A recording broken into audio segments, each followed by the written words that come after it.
शहरामध्ये दिसणारा हा सुंदर बाप्पा, पण तो इथपर्यंत पोहोचण्याआधी त्यामागे किती दिवसांची मेहनत असते हे तुम्ही कधी पाहिलं आहे का? आजपासून सुरू होते एका वेगळ्या प्रवासाची गोष्ट.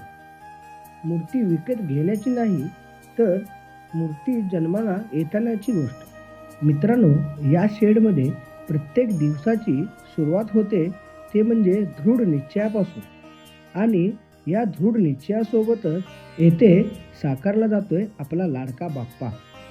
पण हा फक्त माती किंवा प्लास्टरचा खेळ नाही. त्यासाठी लागते वर्षानुवर्षाची कला, अनुभव आणि सर्वात महत्त्वाचे म्हणजे बाप्पाला आकार देण्याची श्रद्धा. इथे मूर्ती तयार होत असताना कितीतरी हात काम करत असतात.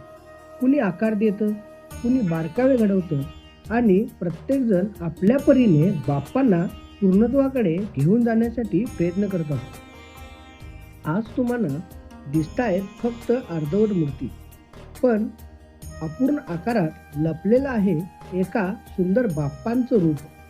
पण या प्लास्टर आणि मातीपासून बाप्पांचं रूप देत असताना तात्यांच्या मनात काय चालतंय, ही गोष्ट पुढच्या भागात स्वतः तात्यांकडून ऐकूया. पुढचा भाग पाहण्यासाठी या व्हिडिओवर मोरया कमेंट करायला विसरू नका. त्याचबरोबर आमच्या चॅनलला सबस्क्राईब करा आणि इथून पुढच्या अपडेट्ससाठी आमच्यासोबत कनेक्टेड राहा.